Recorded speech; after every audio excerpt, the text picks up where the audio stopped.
Olá, boa tarde. Dia 15 de março é o Dia Mundial do Consumidor. Para evitar a judicialização de casos relativos ao tema, o Poder Judiciário tem apostado na conciliação. O Executivo também tem feito a sua parte com a criação de mecanismos para ajudar o consumidor a se proteger contra os abusos das empresas. A proteção aos direitos dos consumidores é um dos destaques do dia. Vamos aos demais. Supremo Tribunal Federal decide que policial militar pode lavrar termo circunstanciado. Ministro do Supremo Tribunal Federal, Alexandre de Moraes, pede informações ao Ministério da Justiça sobre a extradição de Alan dos Santos. E ainda, Tribunal Superior Eleitoral realiza amanhã tuitaço como uma das ações da Semana do Jovem Eleitor.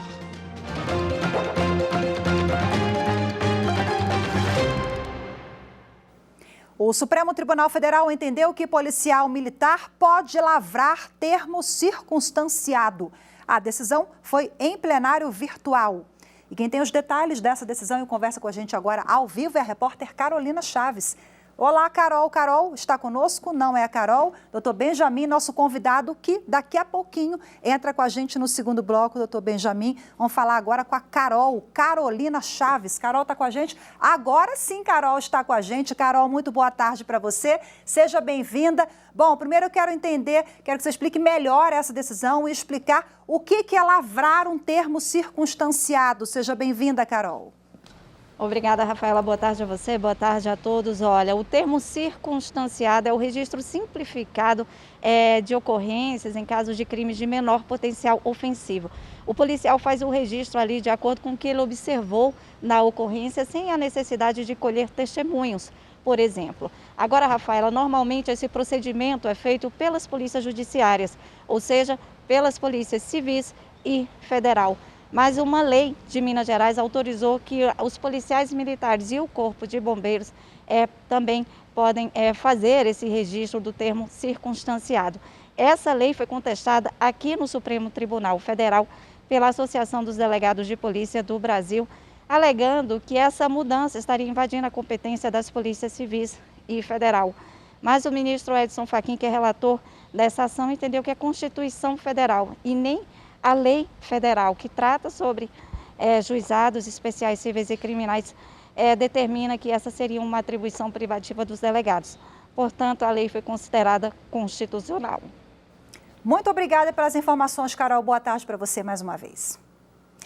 O ministro do Supremo Tribunal Federal, Alexandre de Moraes, pediu informações ao Ministério da Justiça sobre a extradição de Alan dos Santos. O blogueiro teve a prisão preventiva decretada no ano passado, quando estava nos Estados Unidos. Alan dos Santos é suspeito de participar de uma organização criminosa, crimes contra a honra e lavagem de dinheiro.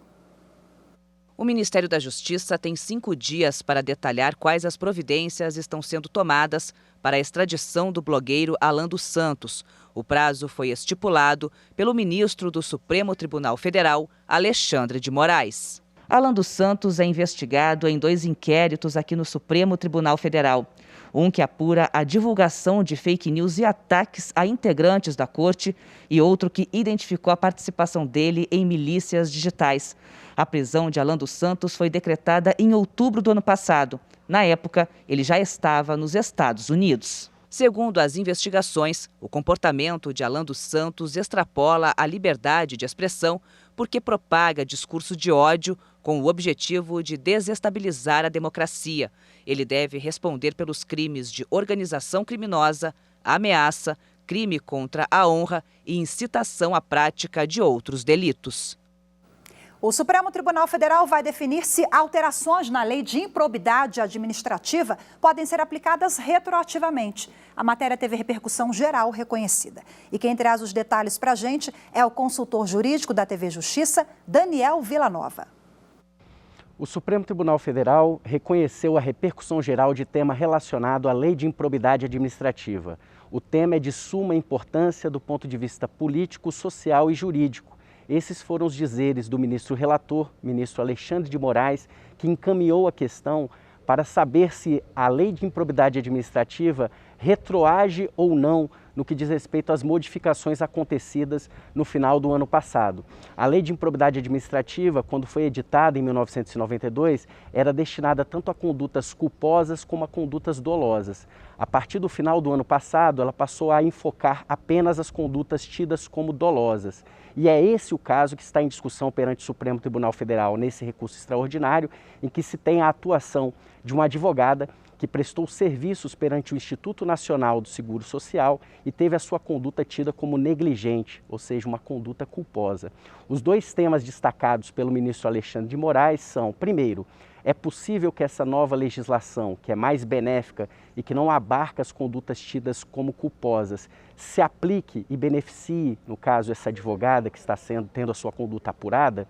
O segundo elemento é que essa atuação trouxe uma série de prejuízos econômicos ao erário e o artigo 37 da Constituição, o parágrafo 5º, estabelece a imprescritibilidade desses danos que são causados ao Estado brasileiro.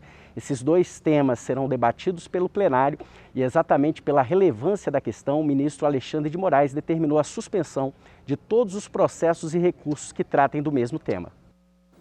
O ministro do Superior Tribunal de Justiça, Rogério Schietti Cruz, negou a absolvição e manteve júri para ex-policial acusado de matar Marielle Franco há 4 anos. O recurso especial interposto pelo policial militar reformado Rony Lessa buscava a absolvição sumária ou o afastamento da decisão que determinou o julgamento dele perante o Tribunal do Júri pelo assassinato da vereadora do Rio de Janeiro, Marielle Franco, e do motorista Anderson Gomes em março de 2018. Em relação à morte de Marielle, Rony Lessa é acusado pelo crime de homicídio qualificado por motivo torpe e por uso de recurso que dificultou a defesa da vítima. E em relação a Anderson Gomes, por homicídio qualificado, pelo uso de recurso que dificultou a defesa da vítima e pelo objetivo de assegurar a execução ou a ocultação de outro crime. A defesa do ex-policial alegou que não haveria evidência do seu envolvimento no crime, o que justificaria a absolvição sumária.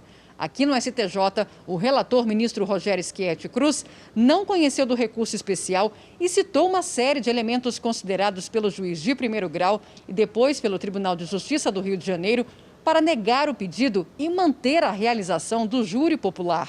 De acordo com o ministro Rogério Schietti Cruz, entre as evidências estão registros de que Lessa estaria monitorando Marielle por meio de pesquisas online. As informações do processo indicam que as vítimas foram emboscadas, tendo em vista que os executores sabiam que a vereadora estaria em um evento no dia do crime. O relator lembrou ainda que ela e o motorista foram executados com vários tiros na cabeça e nas costas, o que revela que não tiveram chance de defesa. Ainda segundo o ministro, também estão nos autos indícios de que o policial reformado tentou dissimular as buscas realizadas antes da data de execução do crime. E no Dia Mundial do Consumidor, 15 de março, você vai ver no próximo bloco que órgãos do Poder Executivo e Judiciário buscam forma de reduzir casos envolvendo o direito do consumidor que vão parar na Justiça. Os detalhes daqui a pouquinho, voltamos já.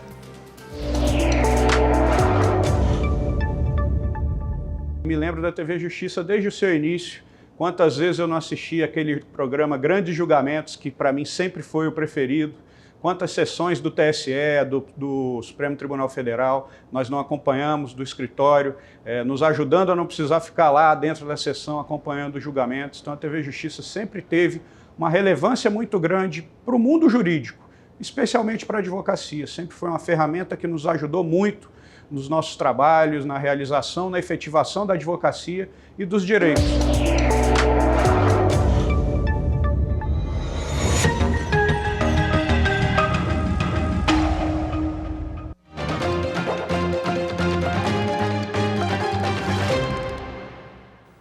Dia 15 de março é o Dia Mundial do Consumidor. Aqui no Brasil, órgãos do Executivo e Judiciário buscam formas de tentar proteger os consumidores e, ao mesmo tempo, reduzir o número de casos que vão parar na Justiça. Simone acabou de descobrir que a aliança que o noivo usou por quase um ano não é de ouro. Foi feito em um lugar em cristalina, como se fosse ouro, mas não é ouro. Eu vou entrar em contato com o pessoal pelo Instagram, que eu sei qual é o Instagram deles. Esse é mais um dos milhares de casos em que o consumidor se sente enganado. Na lista de reclamações, alguns setores se destacam. Entre eles, serviços de telecomunicações, bancos e empresas aéreas. Muitas vezes, o caso vai parar no judiciário. A conciliação tem sido muito usada pela Justiça para resolver pequenos conflitos e evitar a judicialização. Nos últimos 2 anos, houve redução no número de novos processos. Em 2019, ano com maior judicialização, foram registrados mais de 6.500.000 casos. Nos 2 anos seguintes, o número foi reduzido para 5.300.000 em 2020 e menos de 5 milhões em 2021. Por outro lado, os órgãos de proteção têm aumentado a fiscalização e punição para quem desrespeita o consumidor. No ano passado, foram aplicadas mais de 37.700.000 multas. Os órgãos do Executivo também criam mecanismos para ajudar o consumidor a se proteger contra abusos de empresas. No último dia 10, por exemplo, entrou em vigor a regra da Anatel, Agência Nacional de Telecomunicações, que unificou o número de chamadas de telemarketing. A partir de agora, todas essas ligações devem começar com o prefixo 0303. O objetivo é dar liberdade ao consumidor para decidir se atende ou não essas chamadas. As ligações abusivas de telemarketing também têm sido alvo de ações na Justiça. O Supremo Tribunal Federal já considerou constitucionais leis dos estados que obrigam as empresas de telefonia a criarem um banco de assinantes que não querem receber ligações com ofertas de produtos ou serviços. E para repercutir o assunto, eu converso agora ao vivo com o advogado do consumidor, Benjamin Barros. Olá, seja muito bem-vindo. Boa tarde, doutor Benjamin. Satisfação poder participar aqui do dia do... Bom, a gente apresentou na reportagem os números do CNJ, né, que mostram uma redução no número de casos que vão parar na Justiça. Qual é a leitura que o senhor faz sobre esses dados? Na verdade, eu acredito que o fator crucial seja essa questão da pandemia. Querendo ou não, trouxe um cenário de muitas incertezas, de desemprego também, e naturalmente o consumidor começa a ter aquela cautela, receio de contratar novos serviços, de comprar novos produtos. E se diminuiu o número de consumo, diminuiu o conflito também, né, o número de demandas judiciais. Aliado a isso, a gente tem também um aumento, que eu vejo como algo positivo, de resolução desses conflitos na via administrativa. Eu acredito que sempre teve esse perfil do consumidor, apesar de estar presente no dia a dia de todos os brasileiros. Em várias ocasiões os valores são pequenos, né? Tem um menor potencial aquelas demandas.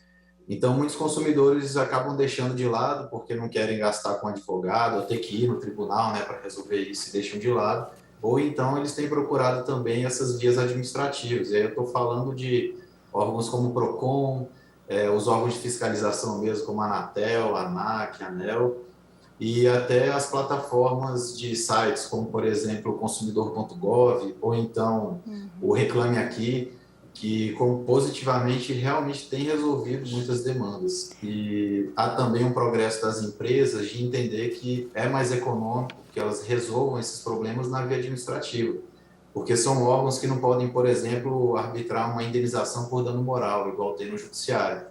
Então, para a empresa é melhor resolver ali do que ir para o judiciário, com certeza, né? Quando a gente fala em judicialização desses casos de matéria relacionada ao consumidor, nós temos ali no topo do ranking a responsabilidade do fornecedor, contratos de consumo, práticas abusivas. Geralmente os consumidores se queixam desse tipo de comportamento. Qual é a dica que o senhor dá para evitar dor de cabeça, ter que ir para a esfera judicial ou até administrativa? O primeiro de tudo, sempre, apesar de ser óbvio, mas às vezes a gente acaba esquecendo, é realmente ler tudo que está sendo feito. Por exemplo, ler as cláusulas do contrato, se for uma promoção, ainda mais hoje que é o dia do consumidor, o que tem de campanha de desconto de promoção não é brincadeira. Então, ler aquelas entrelinhas, os asteriscos. As empresas têm a obrigatoriedade de prestar essas informações de forma bem clara, e o consumidor tem que saber no que ele está se metendo também, né? Identificar ali quais são as regras daquelas promoções, daqueles descontos. A dica principal que eu trago para o consumidor é sempre guardar todos os documentos. É muito importante, tanto para a demanda administrativa quanto judicial, que você guarde ali a nota fiscal, o contrato, protocolos, conversas de WhatsApp, de e-mails, né? Tudo isso é importante para poder se amparar depois para resolver alguma coisa. E aí, Rafaela, tem a questão também de que a cada ano aumenta exponencialmente as compras virtuais, né? O brasileiro tem sido o líder nisso. Então, se for usar cartão de crédito, crie aquele cartão de crédito virtual para evitar fraudes, não use redes públicas, né, de Wi-Fi, porque seus dados podem ser violados.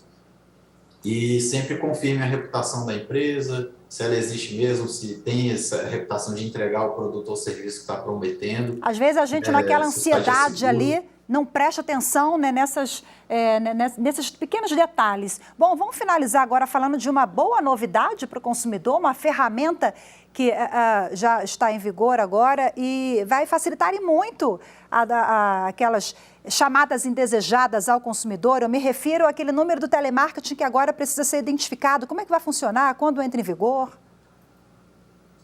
Foi um ato muito positivo da Anatel em trazer isso ao consumidor, realmente todos estavam precisando disso. Já começou a valer agora em março essa questão das linhas de celular, né? Por enquanto, as empresas que têm esse telemarketing ativo de fornecer produtos, serviços, eles vão ter que se adequar para usar ligações originadas de celular que usam o prefixo 0303. Por enquanto, as linhas fixas tiveram um prazo de até 8 de junho para poder as empresas se adequarem a isso. Depois dessa data já seria oficialmente exigido. O ponto positivo que eu vi também foi ter a Anatel acrescentar a responsabilidade das empresas de telefonia nisso. Elas também vão ter que empregar todos os meios cabíveis para fiscalizar e para fazer com que valha essa regra efetivamente. Aí, Rafael, tem só um detalhe também. Por favor. Infelizmente, as empresas de cobrança continuam ainda de forma normal, elas não estão abrangidas por esse ato normativo da Anatel. Mas é o primeiro caminho, né? Devagarzinho a gente já tem o que celebrar aí, que pena as empresas ficaram de fora, mas muito obrigada pela sua entrevista, Benjamin, especialista em Direito do Consumidor, nesse dia tão importante, né? Obrigada, boa tarde. Obrigado, grande satisfação, Rafael. Bom, e falando em defesa do consumidor, agora vamos a uma decisão do STJ. A obrigação de comprovar que o produto não tem defeito em ação de consumo cabe ao fornecedor. Essa decisão é da terceira turma do Superior Tribunal de Justiça. Muita gente já passou pela desagradável situação de comprar um produto e depois acabar se deparando com um defeito. Daniel foi uma dessas pessoas. Ele comprou um celular e pouco tempo depois o aparelho começou a apresentar problemas. Ele buscou resolver com a empresa, mas acabou tendo que recorrer à justiça. Eu achei que a empresa não tinha razão, optei por judicializar a questão e, em decorrência da judicialização, a empresa fez uma proposta de acordo, reparando o dano moral que eu aleguei ter e ainda me deu um celular novo. Esse advogado explica que o Código de Defesa do Consumidor, o CDC, especialmente no artigo 12, resguarda os cidadãos quanto à existência de defeitos em produtos comercializados. A responsabilidade do fornecedor, ela é objetiva. Essa responsabilidade do fornecedor só pode ser afastada se ele, o fornecedor, comprovar culpa exclusiva do consumidor, culpa de um terceiro, força maior ou um caso fortuito. E com base nessa previsão do CDC, a terceira turma do Superior Tribunal de Justiça decidiu que nas ações de indenização originadas de relação de consumo, não é do consumidor o ônus de provar o defeito do produto, bastando que demonstre a relação de causa e efeito entre a mercadoria e o dano. Para o colegiado, o fornecedor é quem precisa comprovar de forma cabal a inexistência do defeito ou alguma outra excludente de responsabilidade. Com esse entendimento, a terceira turma do STJ reformou o acórdão do Tribunal Paulista, que julgou improcedente a ação de indenização ajuizada pelo dono de um veículo incendiado, sob o fundamento de que o consumidor não comprovou a existência de defeito de fabricação que pudesse ter causado o sinistro. A relatora do recurso no STJ, ministra Nancy Andrighi, ressaltou que o Código de Defesa do Consumidor define que o fornecedor responde, independentemente de culpa, pela reparação dos danos causados aos consumidores por defeitos no produto. No caso dos autos, a relatora ressaltou que o consumidor cumpriu a exigência de prova ao demonstrar que o acidente de consumo derivou do produto, uma vez que o veículo pegou fogo. Segundo a ministra, embora a perícia não tenha identificado a causa do incêndio, a inexistência de defeito no veículo deveria ser comprovada pela fabricante e a concessionária, que não o fazendo, não se eximem da responsabilidade. Foi definido que seja realizado um novo julgamento pelo Tribunal de Origem, observada a distribuição do ônus da prova hora definida.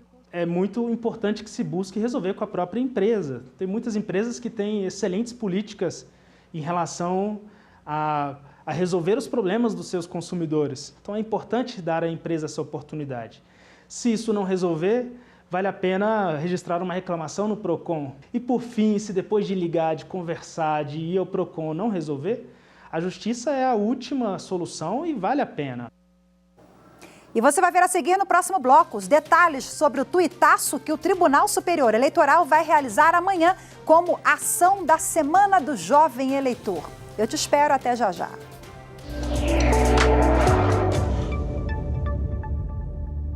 Numa sociedade complexa, marcada por informações superficiais, por excesso de informações e até mesmo por fake news, é imprescindível que tenhamos um canal seguro, claro, transparente, público de informações.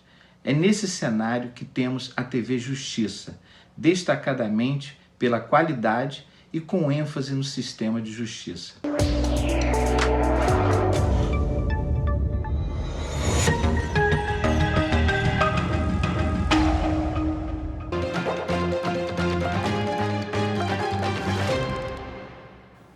Amanhã, o perfil do Tribunal Superior Eleitoral no Twitter vai promover um tuitaço. A ação faz parte da Semana do Jovem Eleitor. Quem tem mais informações é a repórter Renata Gorga, que fala ao vivo lá do TSE. Olá, Gorga, conta pra gente. Boa tarde, em primeiro lugar. Qual o objetivo, qual é a ideia desse tuitaço? Rafaela, a ideia é estimular quem tem de 15 a 18 anos a tirar o título de eleitor e votar nas eleições 2022. Boa tarde a você e a todos que nos acompanham. A ação será amanhã a partir das 10 horas. E para participar é muito simples. Basta você postar no Twitter algum conteúdo relacionado ao pleito deste ano com a hashtag Rolê das Eleições. Cerca de 25 instituições nacionais e internacionais devem aderir ao tuitaço. Entre elas a CBF, Confederação Brasileira de Futebol, e o STF, Supremo Tribunal Federal. É importante ficar atento ao prazo para tirar e também para regularizar o título de eleitor, que termina no dia 4 de maio. O tuitaço é apenas uma entre as diversas ações da Semana do Jovem Eleitor, promovida pelo Tribunal Superior Eleitoral. Ela começou ontem e segue até o dia 18 de março, sexta-feira agora. Quem fala mais sobre esse tema é o analista de enfrentamento à desinformação do TSE, Diogo Mendonça Cruvinel. Vamos ouvir. A Semana do Jovem Eleitor, ela é muito importante para a Justiça Eleitoral porque os jovens constituem uma parcela muito importante da nossa sociedade e é um público que tem pautas bastante específicas no que diz respeito às questões políticas, como emprego e educação. Para que os jovens possam influenciar na implementação e na criação de políticas públicas voltadas especificamente para essas pautas que são importantes para eles, a maneira mais fácil é pelo voto. E para que eles consigam eleger os seus representantes e partidos políticos e candidatos que tenham essas bandeiras, é necessário que eles tirem o título de eleitor e compareçam às urnas fazendo a sua escolha de uma maneira muito informada. Tem que fazer uma pesquisa sobre candidatos e partidos que defendam essas pautas que lhes são importantes. O Ministério Público Federal em Pernambuco apontou a inconstitucionalidade em um decreto federal sobre nomeação para cargos em comissão e funções de confiança. O MPF em Pernambuco entrou no Supremo Tribunal Federal com ação direta de inconstitucionalidade com pedido de medida cautelar contra dispositivo do Decreto Federal número 9.794, de 14 de maio de 2019. Segundo o órgão, o dispositivo apresenta inconstitucionalidade formal, uma vez que o acesso dos usuários a registros administrativos e a informações sobre atos de governo devem ser disciplinados disciplinados por lei e não por decreto, entre outros pontos. O Jornal da Justiça, primeira edição de hoje, fica por aqui. Muito obrigada pela sua companhia, uma ótima tarde. Temos um encontro marcado amanhã. Eu te espero. Até lá. Tchau, tchau.